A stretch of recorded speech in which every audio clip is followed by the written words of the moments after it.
the privilege of introducing our friend and colleague, Susan Moore. And Susan is not a stranger to this group. Those of you who have been around for a while have met her, I believe it was the 2007 Regional Conference in Breckenridge. And then again, 2009, I think, last year. No, it was Phoenix. 2008 in Phoenix. Yeah. And those years.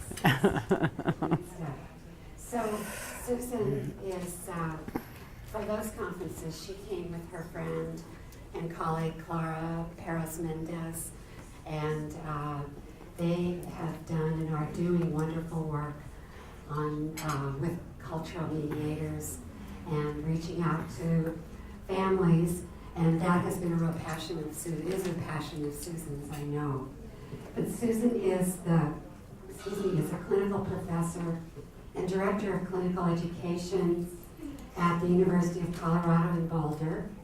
And over the past 20 years, and this is pretty amazing, I think, she has written and directed over 12 multi-year personnel preparation and model demonstration grants.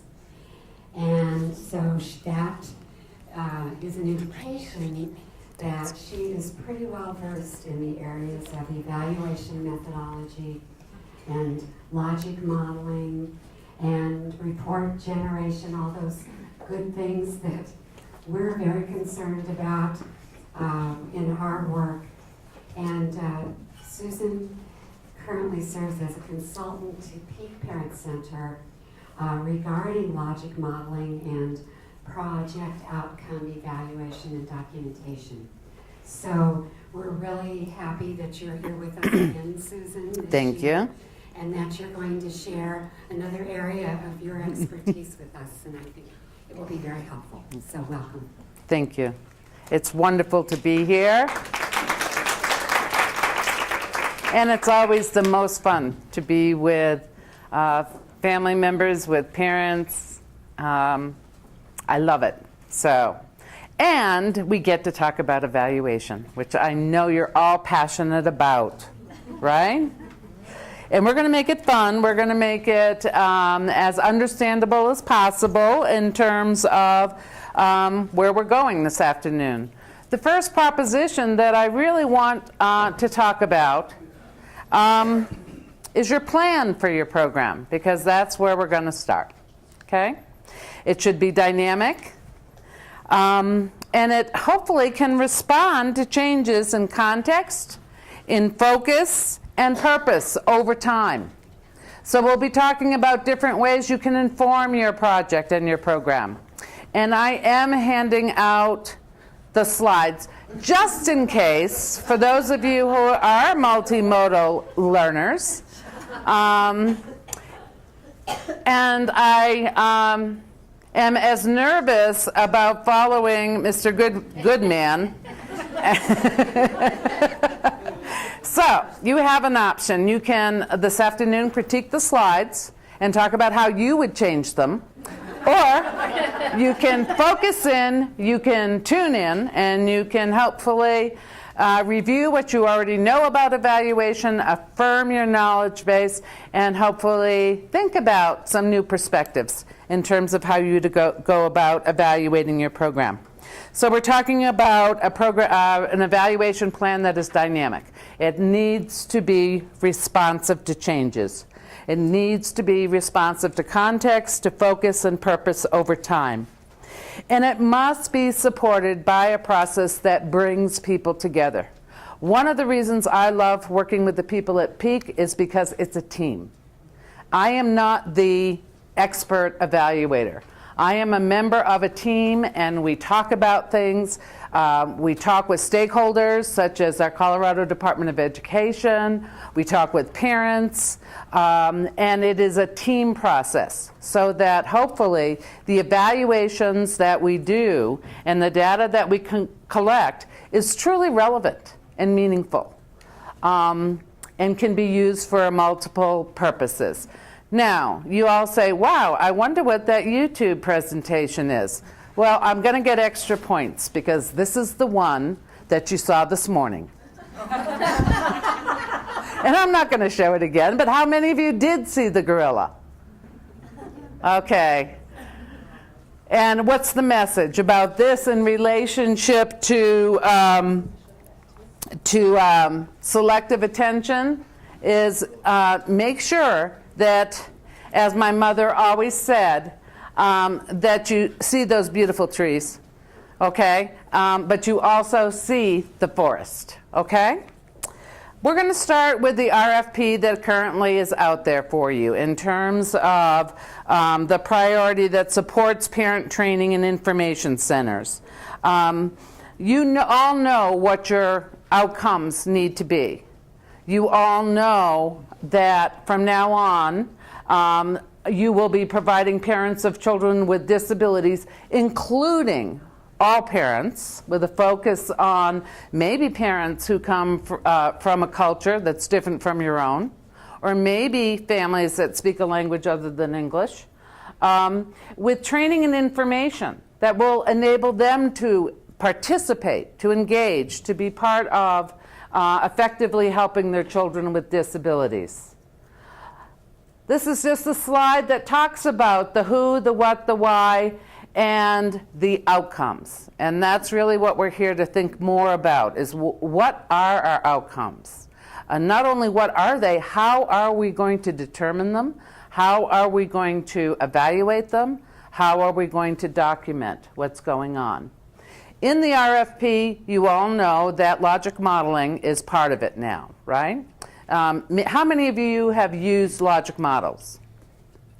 So there's many of you who have, and you can be my support staff this afternoon, okay? Because we're going to dive a little deeper into logic modeling that is looked at as a graph, maybe, or a picture, a snapshot of your program, typically one page, and it has to include and be based upon that stakeholder information for planning, as well as the specific goals for your project or program, as well as activities that you will be doing, specific outputs that you will be producing, as well as the outcomes for the proposed project. And in this language in the RFP, we talk about a logic model providing you a framework. This is the framework from which your evaluation, both formative and summative, can be derived or emerges actually from the logic model. So this is the exact language from the RFP. But logic modeling is fun. If you like puzzles, how many of you like puzzles? Not so much. Well, maybe we could compare it to an aesthetic type of activity of making pictures. How many of you like pictures? Drawing, artists. We all have strengths, right? And we will all bring that. And those of you who like logic, who likes logic? You like logic, all right? Things that are logical oftentimes are much clearer to us, and we can then evaluate where we're at in a specific process. So when we're using a logic model for planning, we want to think about a sequence of change strategies, right? What are we going to do? What are our activities that are going to result in change? And that change may be multi-level, starting with short-term changes, intermediate types of changes over time, as well as long-term outcomes. A key part of the logic modeling process is ongoing and cyclical evaluation, so that we're monitoring our accomplishments as we move along with the program, so we can make those mid-course corrections, so we can improve upon and maybe gather more information that will help inform our project. We're also evaluating the effectiveness of the plan in a systemic way, if you make your model systemic. So we'll talk about that as well. in terms of those stakeholders. NECTAC.org is a great resource for logic modeling. They have multiple examples of logic modeling on their website, and now you have that little reference or resource right there on your slide, so you don't have to write it down, okay? So what is a logic model? It's a framework, as I said, and it is developed based on change theory. If I do this, then this will happen, right? So we're talking about sequence. It's also a graphic display. For those of you who like the big picture and can see everything in one spot, that's what it does for you. It's based upon your situations that you want to change, your priorities for change, and also certain assumptions. And I want to stop here for a second and say, what are the assumptions of the parent centers? What do we assume when money is, and resources are being put behind parent centers? What's the assumption? They can make a difference. Who can make a difference? Parent involvement will improve outcomes for kids. Right. So there's one assumption. Are there any other assumptions that parent centers are based upon? That they know the law. That they know the law. That parents need help. That parents need help. Information. Right? Training. That we have the magic bullet for problems. Okay. Resources. So resources, sources of knowledge, all of these are assumptions behind your logic modeling process. They may not necessarily show up graphically in the model, but they are the assumptions. What are some of the external variables that may present barriers to you in your parent centers? Distance. Distance. Geography. Money. We do have stable funding to a certain extent, but everyone is being asked now to do more, right? With a lot less. Any other external variables that may impact your planning process for your logic model? Yes? The parents, educators, different people within the system that you're working with. Okay. Anything else within the system that might present a barrier? Sometimes competing systems. Good. I would agree with that. And so we have to be cognizant of these things as we're planning, because if we understand that, then we can move forward with hopefully a dynamic plan. So there are critical components when we're talking about a logic model framework. We're talking about the resources, money, which is obviously one, but what are the other resources in your parent centers? Humans. Right. Human resources are huge, aren't they? Are there any other resources that you can think of? Information from other places. Information from other places. So your collaborators can be looked at as resources. Activities. Another key component of the logic model. What are you actually going to do in terms of your activities to promote this change? What are you going to do to promote and to look at initial outcome change versus long-term outcome change? Thinking again in that if-then. If I do this, this will happen. And if that happens, then this might happen. Not might, but hopefully will be planned upon. So that we can look at the results and the ultimate impact of the work that you're doing. So we're talking both about formative and summative evaluations. So we want to talk about, okay, how many of you already know what a formative evaluation is? Good. No? Yeah. Yeah. So a formative evaluation is? How you operate, how you can measure. It's how you inform yourself. Excellent. Got the two mixed up. It's how you inform yourself to make changes. That's exactly right. Okay? How do you inform yourself to make changes? So obviously formative, right? Versus summative, which is truly the bigger analysis of the outcomes at each level and the overall impacts of your programs. And typically, We do summative either at a certain phase, like yearly, annual reports, or at the end of the program to share overall results, not just with our funders, but also to inform policies, right? Lots of reasons. To figure out new ideas about how we might improve upon the project down the line when we have summative results, etc. So here's a caution for you. Be thinking and take on the lens, what am I evaluating? What do I really want information about? Oftentimes what we see in logic modeling is that the evaluation becomes an evaluation of the activity only, with a focus on the activity. How many people came? Were they happy? Were they satisfied? Did they attend consistently to a series of workshops, let's say?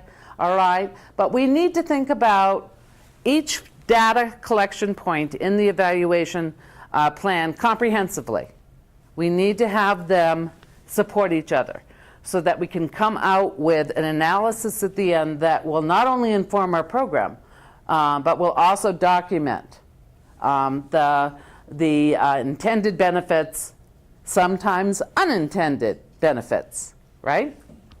So when we're talking about evaluation, we're talking about a comprehensive plan. It's an ongoing plan, and it may involve those activities for sure, and they are key to look at, but they are not the focus necessarily by themselves. And that's what we often refer to as level 1 evaluation, in the sense of, did people come, were they satisfied, etc., versus what does that mean in terms of the if-then causal relationship in a comprehensive way. So why are we evaluating our programs? What do we hope to get out of it? These are things that are commonly noted. We want to determine the merit.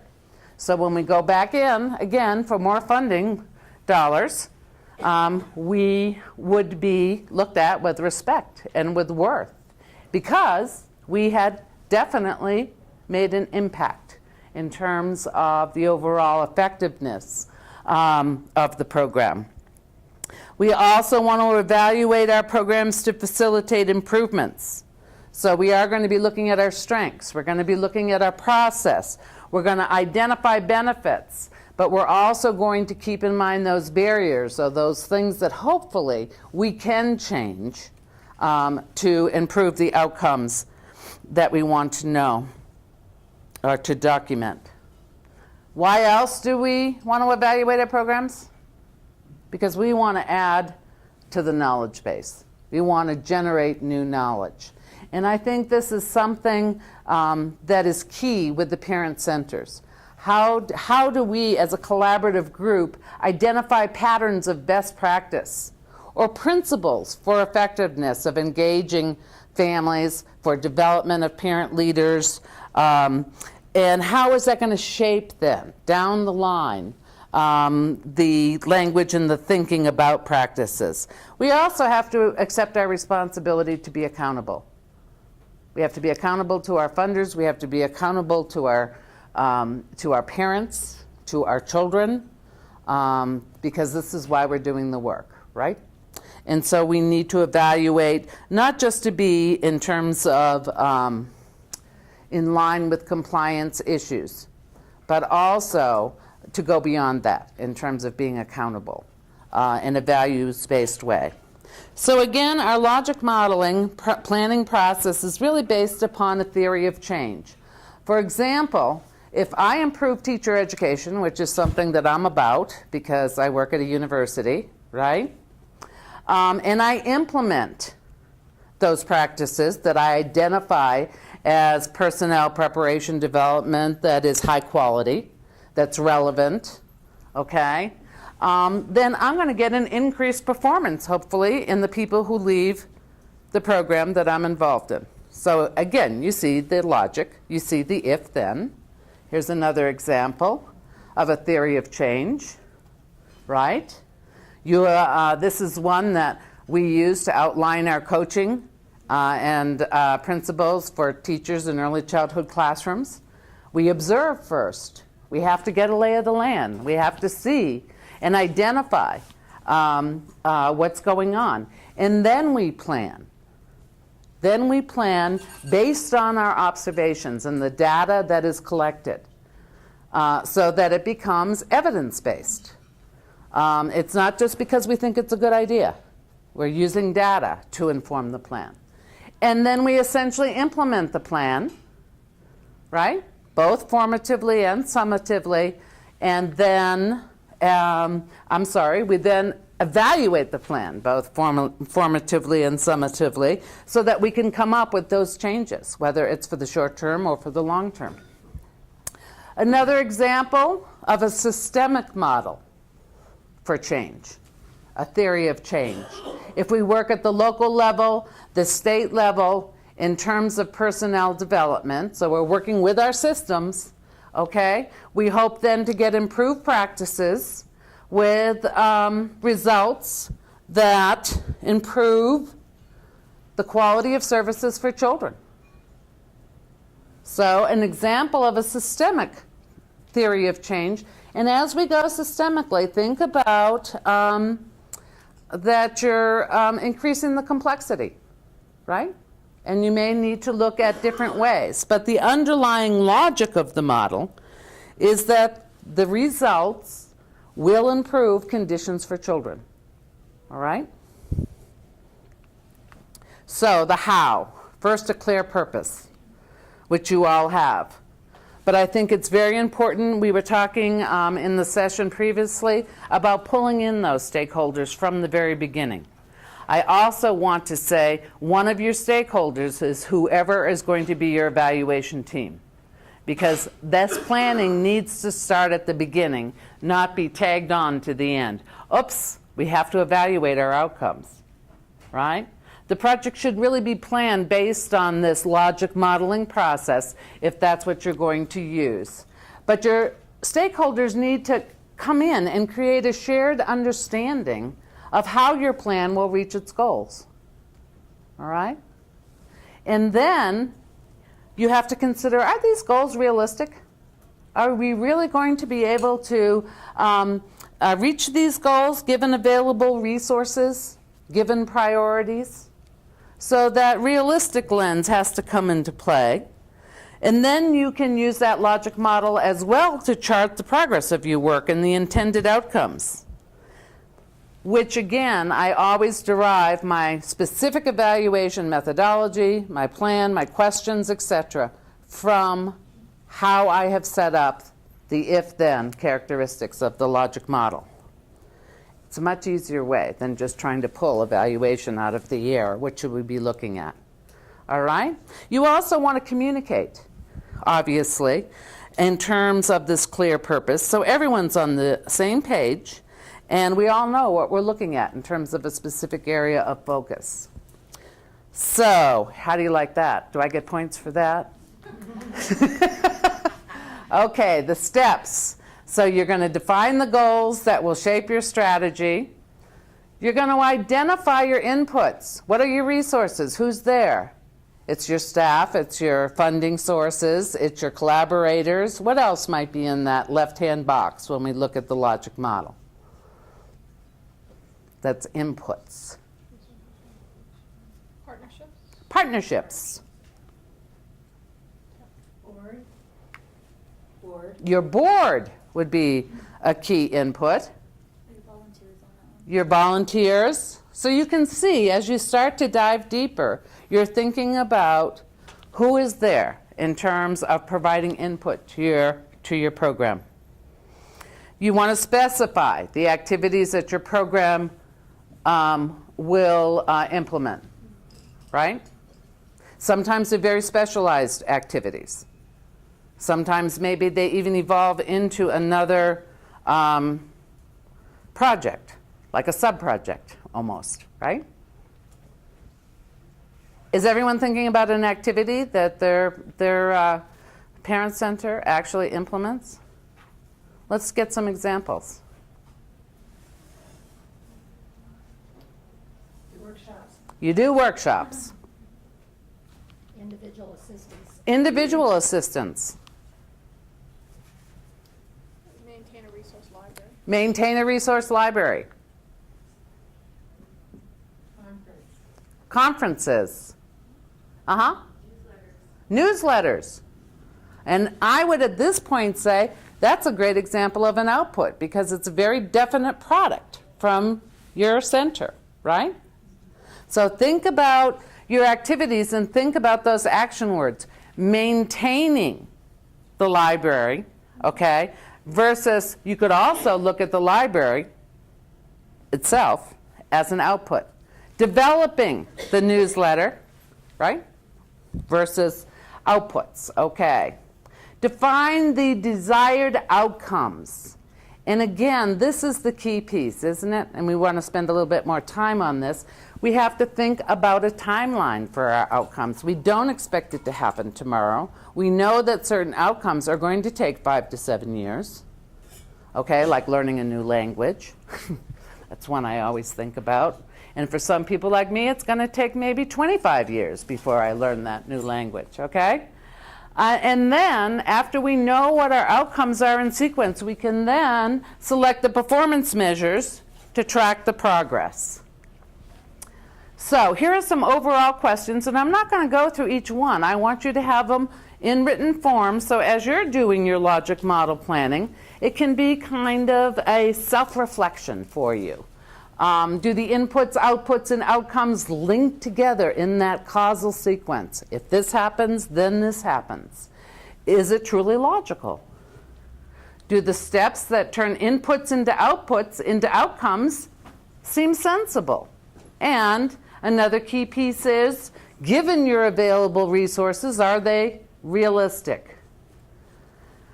And again, it's a one-page graphic, okay? So, what are some of the questions you might ask yourself as you're going through this process? First of all, you want to define the goals that will shape your strategy based upon that identified situation or that priority. Okay, for example, I can think of a specific goal for outreach into rural areas, right? If we want to engage parents in rural areas, and that becomes one of our goals, and it's based on that priority, what then would you do to get there? Okay? So you have to ask the question, what is my goal? How am I going to get there? And then, of course, you ask, how can I identify the inputs that will get there? What might be some inputs to reach out to families in rural areas? I want you to know I'm wired here in 3 places. So I'm trying not to move.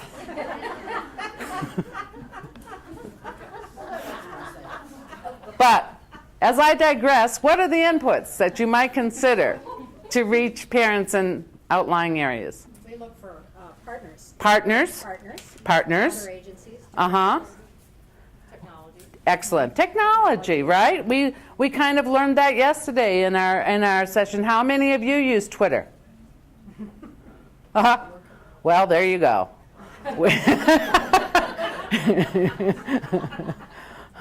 Some of us are laggards, as we would say in this time of innovation and change. Others are right up there in the front, right? How about Facebook? How many of you use Facebook? See, I'm afraid of Facebook. I'm very afraid of it. So I'm just going to let that one go by. How many of you have a computer with access to the internet? Look at all the hands going up.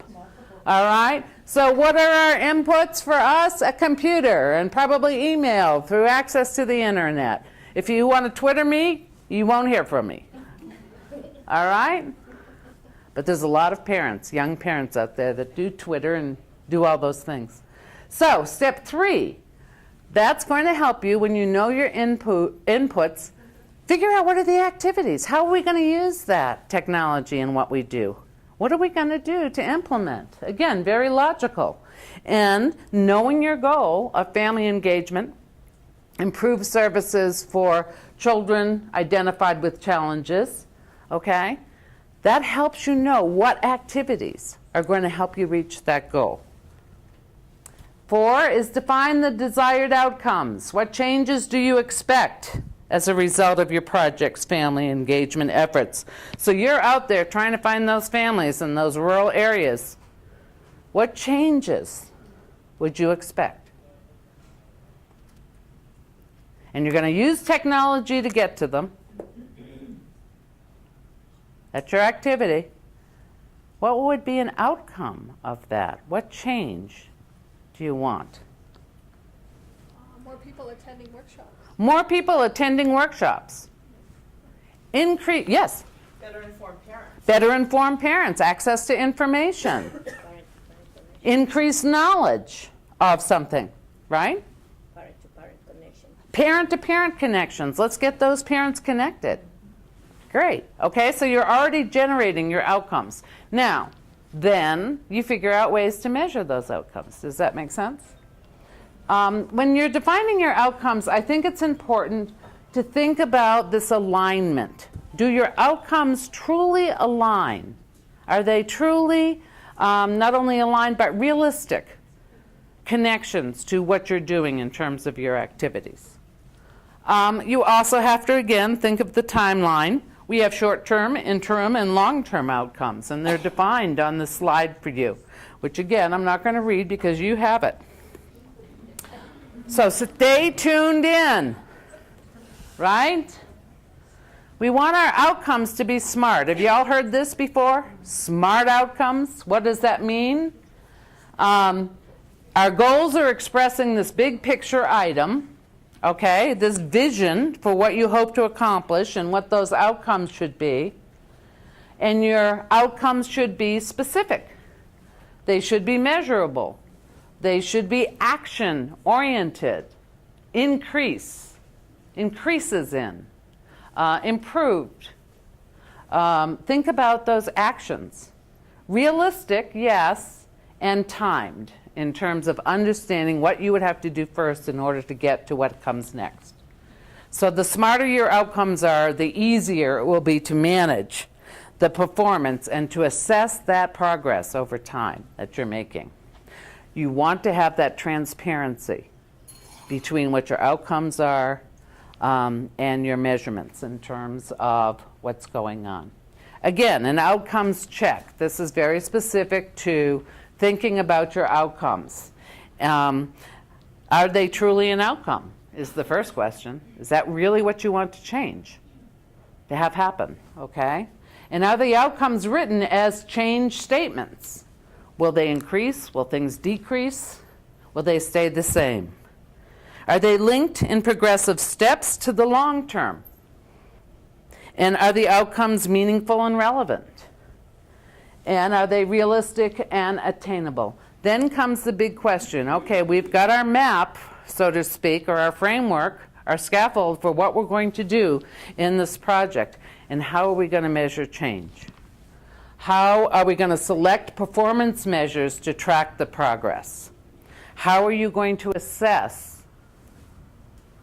the program's engagement, the activities, and the progress? So let's talk a little bit about performance measures. What are performance measures?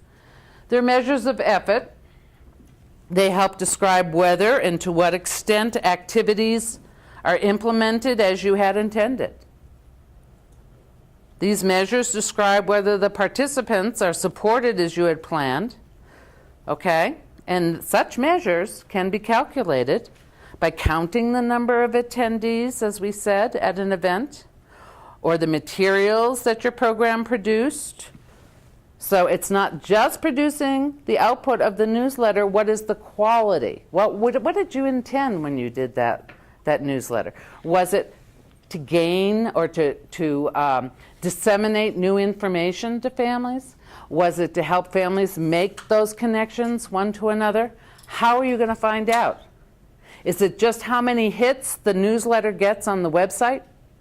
Or do you want more information about the effectiveness of the newsletter? Thank you for giving me that example, okay? So we want to think about that at a deeper level than just how many or how much. We want to ask questions. They're going to say, okay, this is creating the change that I want to have happen. Measures of effort can also describe what participants thought. So that satisfaction issue around what you did. Then there are other types of performance measures, and these are measures of effect or impact, again, which convey whether or not you're meeting your desired outcomes. Unlike the other measures that we talked about, the effort measures, which demonstrate what activities your plan implemented and how it implemented them, measures of effect will track whether your activities have made a huge difference. Okay, so when we think about those outcomes, we want to look at them in several ways. What was the effort? How do we document that? What happened there? And then longer term, what was the impact? Or deeper, I should say. For an example, I was trying to think of a good example of this, and you may think of a better one, but I was thinking of an evaluation of a project's professional development program for parent liaisons. A lot of you have parent liaisons. Some call them parent consultants. Others might call them regional mentors. But a lot of the same services are provided by those parent liaisons. They would include measures of effort, such as how many liaisons attended a training session about sponsoring a family-friendly walkthrough of their schools.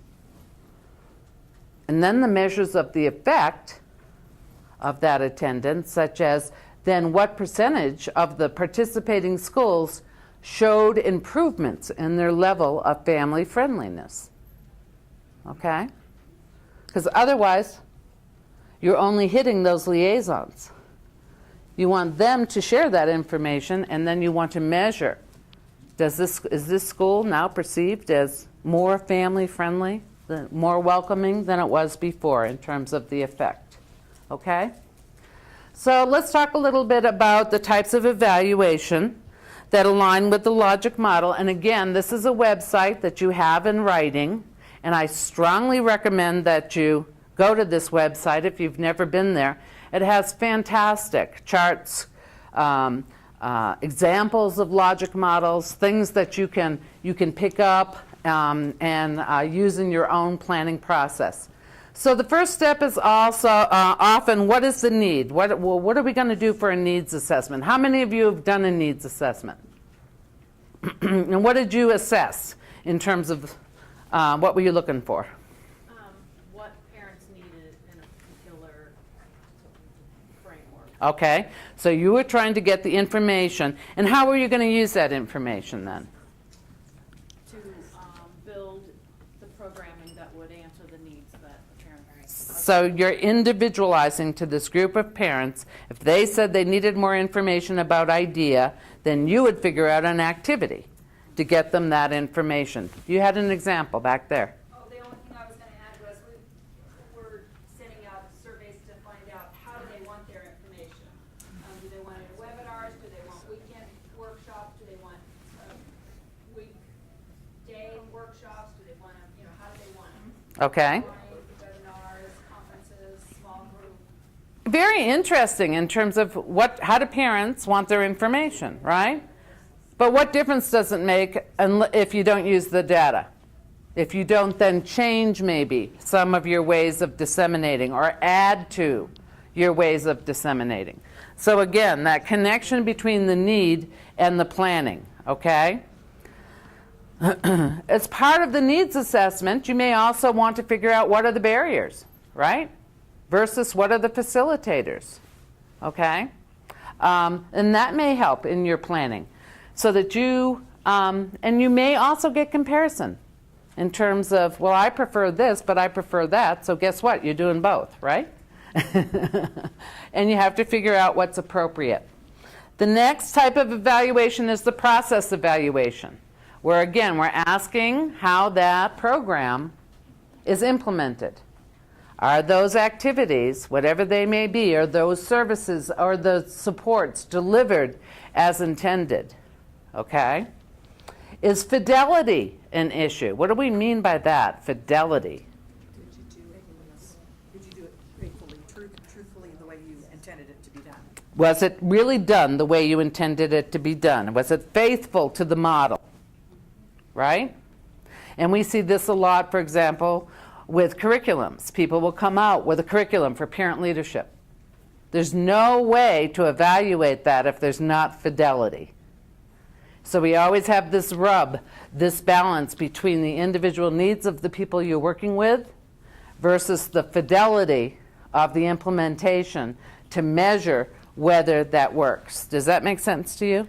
We hear this a lot, for example, with certain strategies like positive behavioral supports.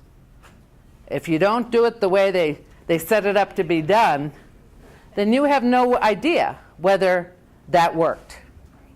Okay? So that's what we're talking about with fidelity. And you do want to know, because you do want to add to the knowledge base. So what are effective ways? But again, most of us who are, what do I want to say, relationship-based say, oh, forget the fidelity. I'm just going to figure out what the need is here, and I'm going to address that need, right? But think about that in terms of your project and your program, in terms of what you can then claim, so to speak, at the end. Okay? You also want to know about your participants' reactions, and this is where the surveys come in. Was the technology easy to use on that webinar? Did I hook in easily, right? Would I rather have a face-to-face, or would I rather have the webinar? Again, different ways to look at participants' reactions. And then we get into the third phase, really, of the outcome evaluation itself. To what extent are desired changes occurring? Who is benefiting or not benefiting? How are they benefiting? What seems to work? What doesn't work? And what are the unintended outcomes? I think, which is very, very interesting. We're always looking at unintended outcomes, and they can be so informative in terms of how you want to change your project. I'm thinking one of our unintended outcomes of doing coaching in early care and education settings was that the administrators and the directors bought in when they got that feedback from the staff about their coaching and what they were learning. The administrators bought in to a much more in-depth degree, okay? That wasn't why we did the coaching. We were trying to change teacher practice and to improve the quality of early language and literacy in the classrooms. But we got an unintended benefit that then, I think, contributed to sustainability because directors were more willing to send their teachers out to conferences, etc., because they saw the benefits of it, all right? And so next time we do the project, we will be engaging directly with the directors in terms of helping them be part of that team and that change, again, to hopefully more directly impact the systemic parts of our outcomes. Impact evaluation, and again, when we say long-term outcome, we're often talking about impacts and then impact evaluation. And this is key. If you want me to fund you again, okay, I need to know how or to what extent the changes that you have documented can be attributed to the program that you implemented, right? So these long-term impacts are hard. Where we're going now in a current trend, for example, to assess long-term impacts, okay, is looking at the child outcomes, not necessarily just the parent outcomes. Is that going to be hard to do? Are there a lot of external variables? Okay? And so it's going to take us a while, I think, to get to that level of impact evaluation, but that is what people are wanting. So how does it really make a difference for kids? Not just for families, in terms of increasing their knowledge base of special education or how to deal with challenging behaviors, but what's in it for the kids as well? Are we seeing a difference in achievement if you consider that to be a priority? Are you seeing a difference in life quality? Are you seeing a difference in terms of how that child is engaged in his community? All right? We also want to know what the net effects are, the final consequences, and again, is the program worth the resources it costs? If we throw $9 million into a program, right? Is it worth that $9 million to get the results that we got? So it's not just, is it worth refunding, is what is the cost effectiveness? And are those program impacts sustainable? Okay? So here are some evaluation methodologies that we're going to be doing in more depth or exploring in more depth in our next session this afternoon. Things such as, how do you set up telephone interviews? How many of you do use phone interviews? And what are you looking for when you use the phone interview, Elaine? Well, we have a whole set of questions. We were looking, at, did you participate? But we're also looking at, has it made a difference for you in terms of helping your child? Okay. So It's both levels of, both levels so of- to speak, of the outcomes. Right. And then the third outcome would be, how do you get the information that it did help the child, right? So, Exactly. How do we get beyond yeah, that? yeah. My child is doing better in school, is that a question? Yeah. Probably. So, and you have to think about, how do we form those questions? How do we ask them? And yesterday we heard, how many of you have cell phones in this room?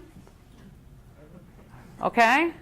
So you see that phone interviews could be, if they're KISS, if they're very short and simple, right? Keep it simple and short, that they could be a very effective way to gather information. We all use surveys and questionnaires. Every state does for Indicator 8, right? How many of you use surveys and questionnaires in your centers? Okay, and how do you determine what the questions are? Call our evaluator. Oh, sure. Yeah.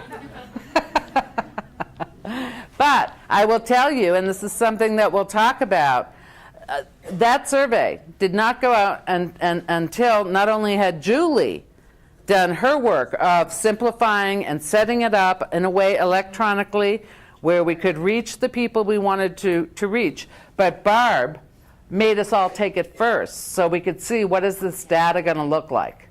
Are we really asking the questions and getting the information that we want to get? So when we're talking about surveys, how many of you have gotten data back and you say, what do I do with this? It's all over the place. Or it's hard to analyze. I can't figure out how I'm going to pull it together. Susan, and I think also on that note, one step that we didn't really think about, but it happened to just fall into place, is my sister, who is not at all involved in the work that we do, but happens to work for a company that does marketing, was at my house for my son's graduation and was looking at the survey, and she was looking at the questions that we have made mandatory on there. And she said, what is it that what is really the outcome of this survey? What is the information you really want back? Because you don't have to write questions marked as mandatory. And then she also said, why, and she's very into the tech world, why aren't you asking about Twitter? Why aren't you asking about LinkedIn? And I said, well, we don't really do that. She said, but if you're trying to grow, you want to go there. Just because you don't do that, you want to find out if the people that you serve are there. So we made changes based on someone outside of the field looking at it that was really a great impact to us. So what's the lesson learned? Ask your grandmother. Ask your grandmother. The wisdom of the elders. No offense, Barb.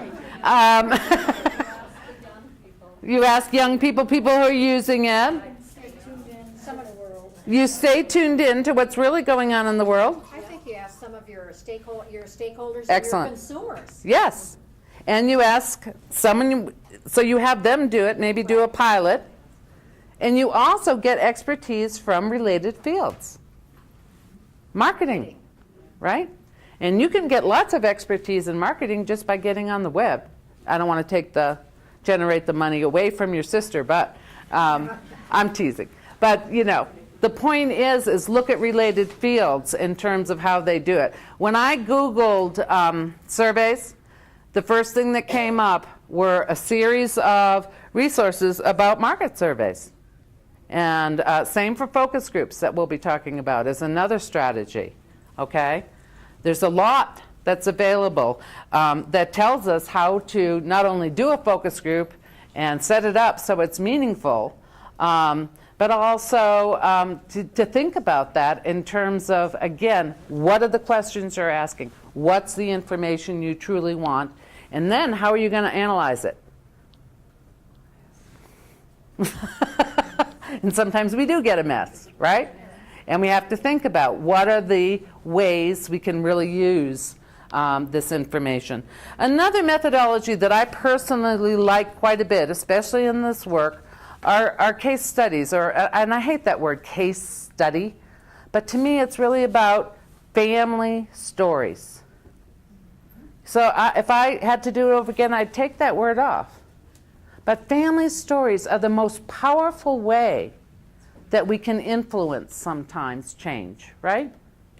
So think about that. How would you incorporate family stories into your work? Really listening and tracking and showing and demonstrating what's going on. And for me, I'll be very honest with you, that's going to be one of the ways we're going to get to that next level. Because we're going to have stories about children whose lives have been changed, who do graduate from high school, who go on and transition into a real world where it's fun for them and they have a very high quality of life, right? And so those stories are going to be very powerful, especially if we're careful not to filter them. And I talk a lot about unfiltered voices. We actually did a survey once on unfiltered voices. We got hit upside the head because no one wanted to hear the unfiltered voices, right? They didn't want to hear how it really was. And so that was an issue for us as well. Oops, I have to use this. So we again talk summative in terms of designing focused questions, collecting data, analyzing and interpreting, and then preparing our reports. I want to ask you, well, I kind of already asked you, are there other evaluation methodologies that you use that you feel really answer your questions? Really give you the information that you want? Let's share some if you have some good ways to do it. SurveyMonkey? Don't you love SurveyMonkey? Why do you love SurveyMonkey? Because you can, I don't know, it seems like you get a better percentage of people filling it out because it's quick link, quick questions, and it's instant. And it goes right back. What else does SurveyMonkey do for you? Wonderful analytics. Yes. So you can ask a question, and if you get the data you want, you've got a pie chart by pushing a button that you can put into your report, right? Yeah, web analytics is the same way we use Constant Contacts, which have great analytics, drilling down to what people are clicking through. Great. Okay. They use, No, be careful. I have no idea which mic this is. I know I have 3. There are wonderful analytic programs out there. SurveyMonkey has great analytics. We use Google Analytics to analyze our web. We use Constant Contact for our email newsletter, which has incredible drill down analytic. You can see who is logging through multiple times to your newsletter. You can see the rates of what people are clicking through, so you can kind of determine in the future, what's most valuable. Just incredible, free. Or the analytics are free with some of the services, and the Google Analytics is without cost. Okay, did you get that back there? Thank you. Susan is so wired. I'll get it. So seriously, a lot of wonderful tools are being developed that are going to make our lives a lot easier in terms of this reporting function, this analyzing the data. But again, it's only as good as the questions you ask and what you put out there, right? Because you can get data back that isn't going to answer your questions. Too much technology. So again, another list for you to think about that's in front of you that you have. Did I go back?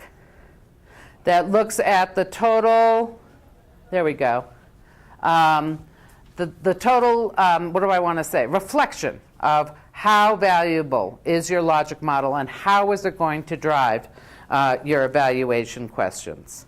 So we're coming full circle. An effective logic model is dynamic, and it can respond to changes in context, focus, and purpose over time. In order to make it relevant, to maintain that relevance, any logic model must be supported by that process that brings stakeholders together in a regular fashion. Those stakeholders may be your board as one group of stakeholders. They may be a totally non-related group of families who haven't necessarily been touched yet, but you're going to pull them in, again, to maybe do a focus group of how else can we contact, how else can we support more families. It's based upon the priorities, the assumptions, and the recognition of those external factors, because, again, reality is something we all have to work with.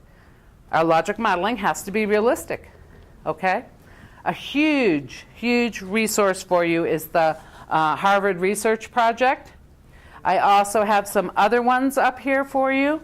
And again, they're not just up there, they're on your piece of paper. Lastly, I'm supposed to say lastly, one more thought, right? And I don't have one really. I just want you to... Why don't we entertain some questions if you have some questions or some ideas? Yes, Yvette. Can I ask you to use the mic? This year we're doing some web conferences, and one of the challenges we have when we do evaluations electronically, we don't get them back like we do when we're there, because God can be on them. Like, did you do this? Did you do this? Did you fill it out? But how do you get them back? How do you get them back? Okay, I'm going to just give you, I had this experience yesterday. Before I came, we just did a 2-day webinar, okay?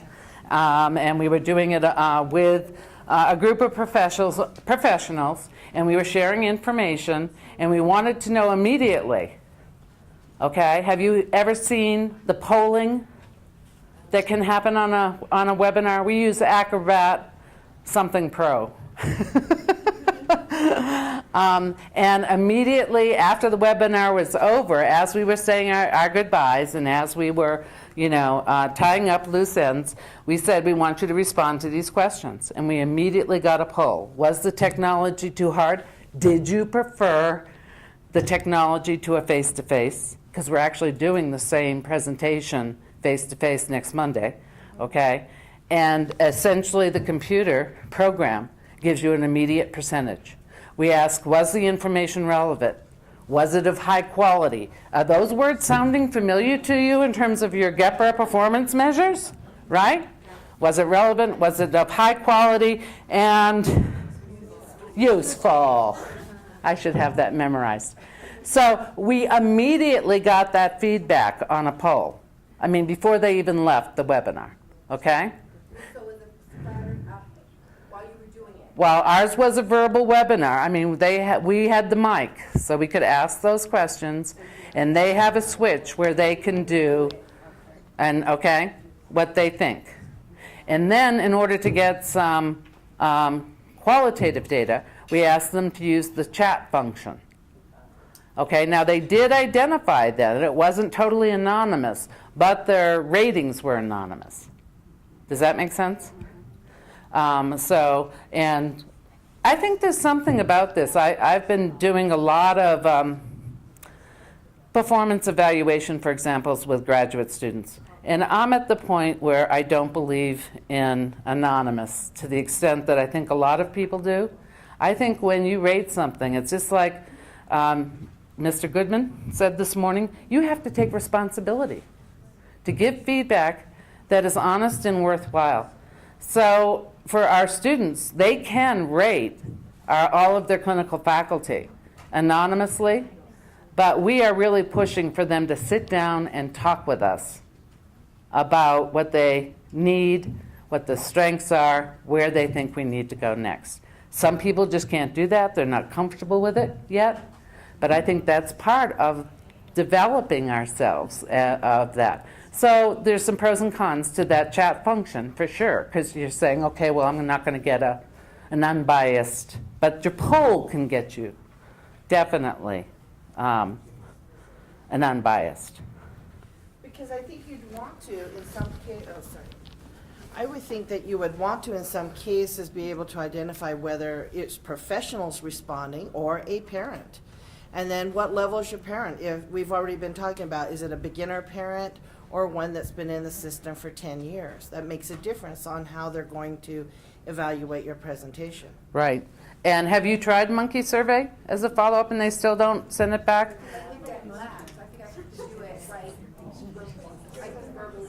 Right.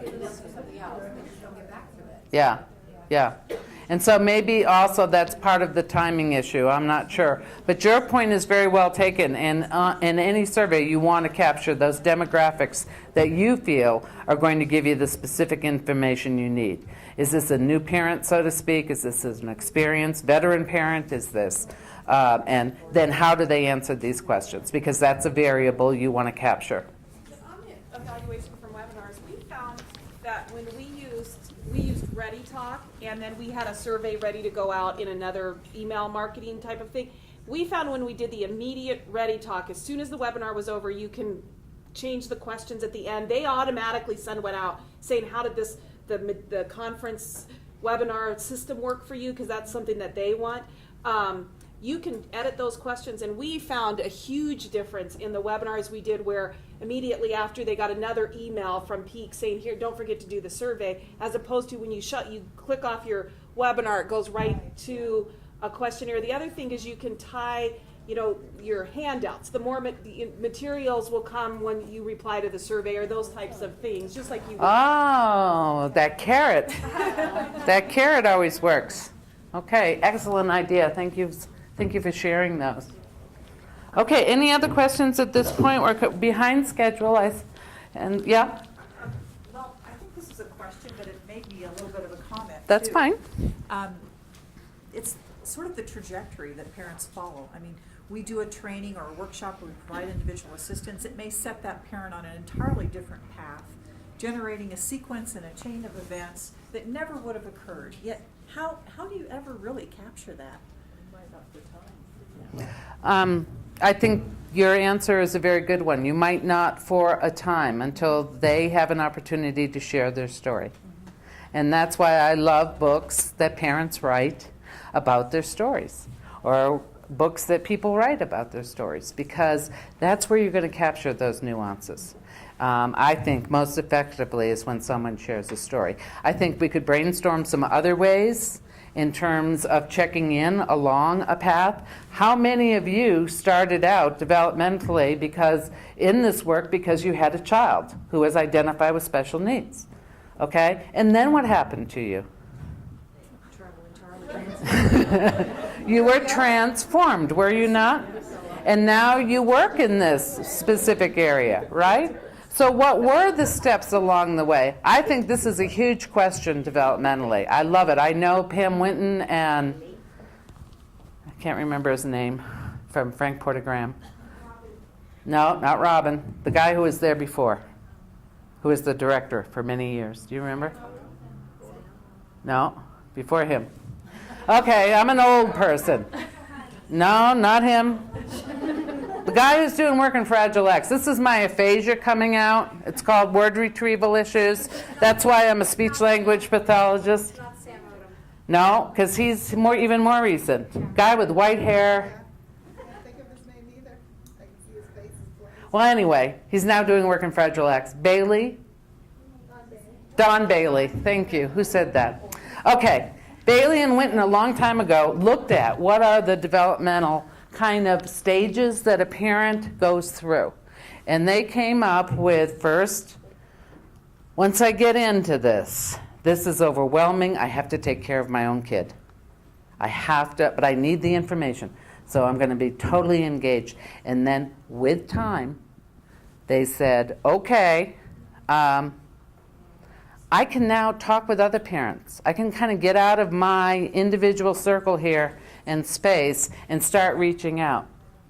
And then, with appropriate supports and as well as continued information, I can transform. I can become a parent advocate. Okay? So they talked about those 3 levels. But I think we need more stories about that and more evidence about that. And that's what, to me, is so interesting in terms of if we're really going to get to that systemic change. It's not about how many parents came to the workshop. It's about what is this process about? How are we going to assess those outcomes, those long-term outcomes? So we're informing the whole knowledge base, right?